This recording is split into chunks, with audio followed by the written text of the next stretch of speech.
It's Friday, October 24th, 2025. Welcome to episode 177 of the Alameda Postcast, an audio service of the Alameda Post. I'm your host, Scott Pielo. In this edition of the Postcast, the nation's eyes turn to Alameda, just days after the latest No Kings protest. SNAP benefits in jeopardy. City Council examines Alameda's financial health. Road construction continues. The former Bonfair Market reopens. Halloween events, and I sit down with publisher Adam Gillett for the latest episode of the Alameda Connection. These stories and more on this episode of the Alameda Postcast. Our top story: Alameda suddenly found itself in the national spotlight as a federal immigration enforcement operation was due to ramp up in the Bay Area. On Wednesday, the Post and other news outlets reported that Alameda's Coast Guard base was to be used by the U.S. Customs and Border Protection as a, quote, place of operation, end quote. 100 agents were expected to arrive on Thursday, with many more to follow. Thursday morning, as early as 5 a.m., about 24 protesters attempted to block Border Patrol agents from driving onto Coast Guard Island by placing large rocks across the entrance to the base, according to a KTVU news report. Coast Guard police removed the rocks. By 7 a.m., the group of protesters had increased to hundreds. While the group was mostly peaceful, some protesters were seen surrounding a truck trying to enter the site at around 7:30 a.m., again according to KTVU. The report stated, quote, protesters were seen banging on the windows of the truck, and it appeared as though someone may have thrown a hot drink at the truck as well, end quote. After that, 2 officers were then seen throwing flashbangs into the crowd. By 8 a.m., about 200 to 300 protesters were singing and chanting in front of the entrance to Coast Guard Island, and the overall tone was less tense as clowns and balloon artists were protesting in the street. Around 10 a.m., President Donald Trump called off the deployment of federal immigration agents to San Francisco after, as reported by the New York Times, speaking with, quote, friends, end quote, of his who, quote, live in the area, end quote. According to CNBC and a Truth Social post by the president, those friends were CEOs Mark Benioff of Salesforce and Jensen Huang of NVIDIA. The end to the deployment was also verified by San Francisco Mayor Daniel Lurie. As reported by KQED, the mayor also said he spoke with Secretary of Homeland Security Kristi Noem on Thursday morning, who, quote, reaffirmed that direction, end quote. Obviously, this is a developing story that the Alameda Post is monitoring. As news develops, we will update our website and social media channels. Find these stories at alamedapost.com/news. The protests at Coast Guard Island come a mere 5 days after a crowd of 3,000 gathered outside Alameda City Hall for the second No Kings protest of 2025 on Saturday. Protesters marched from Chichenyo Park to City Hall and rallied alongside a series of speakers. The local protest was organized by All Rise Alameda. Mayor Marilyn Ezzy Ashcraft was one of several speakers at the event, which also featured Alameda Vice Mayor Michelle Pryor and Karina Gould, tribal chair for the Confederated Villages of Lishan Ohlone, Pastor Laura Rose of the First Congregational Church of Alameda, Constanza Yanez of We Fight Back, and representatives of Alameda Youth Power. Nationally, according to Newsweek, attendance at the approximately 2,700 events on Saturday drew between 5.2 and 8.2 million people. The state with the highest turnout, according to Newsweek, New York, with 380,000. California was second at 260,000. With recent events in Chicago, no surprise that Illinois was third at 250,000.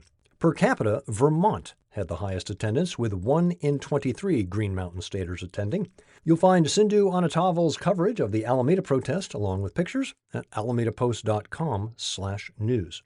The national news continues to affect Alameda in other ways. Governor Gavin Newsom has now announced that the federal government shutdown will likely delay food benefits soon for millions of Californians who rely on CalFresh cards to feed themselves and their families. Latest indications are that CalFresh benefits will likely be delayed in November, according to an official announcement from the governor's office.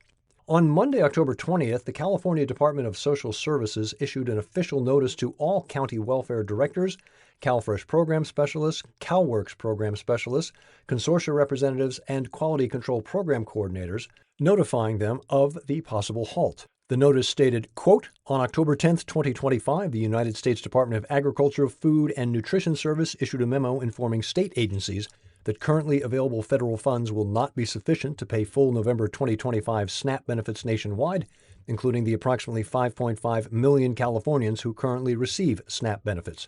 Each month, California issues approximately $1.1 billion in federal CalFresh benefits to eligible Californians, end quote. These are the latest details as of recording time for the Postcast. The situation is subject to change. Any updates will be added to the story at alamedapost.com/news. Turning to more local matters, on Tuesday, City Council received a comprehensive fiscal sustainability update on the city's financial health. The prognosis, stable but stretched.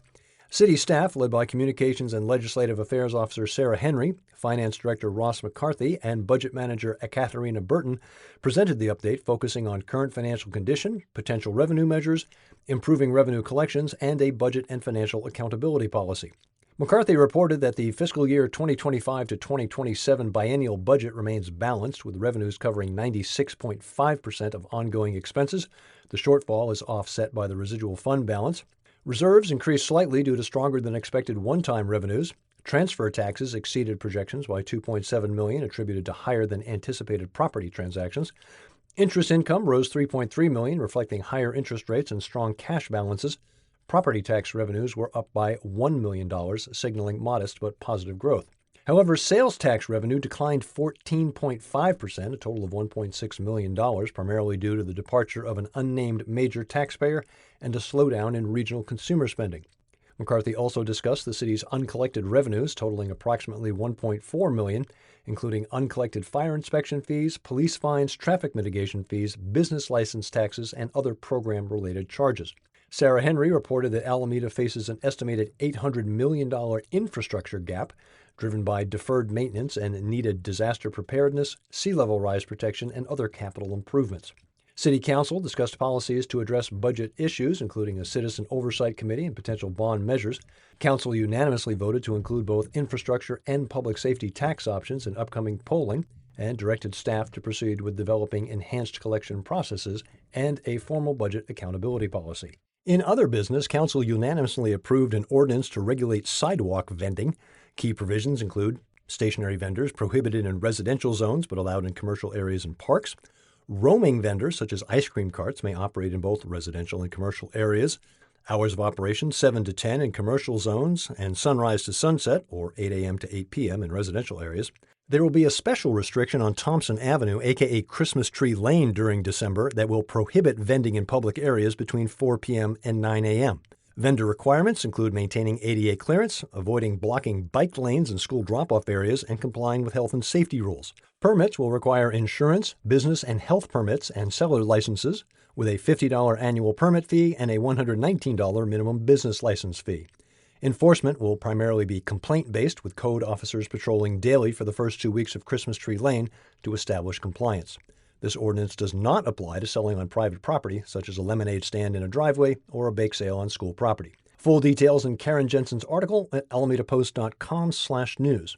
More construction. The city has now announced that work on both the Clement Avenue Tilden Way Improvement Project and the Pacific Avenue Greenway is scheduled to start soon. Construction work will be in 5 stages and involve various road closures with detours for both vehicle and pedestrian traffic. Story at alamedapost.com/news. The new Bonfair Market has reopened. Jean Chen introduces you to the owners of the newly christened Neptune Market at alamedapost.com/news.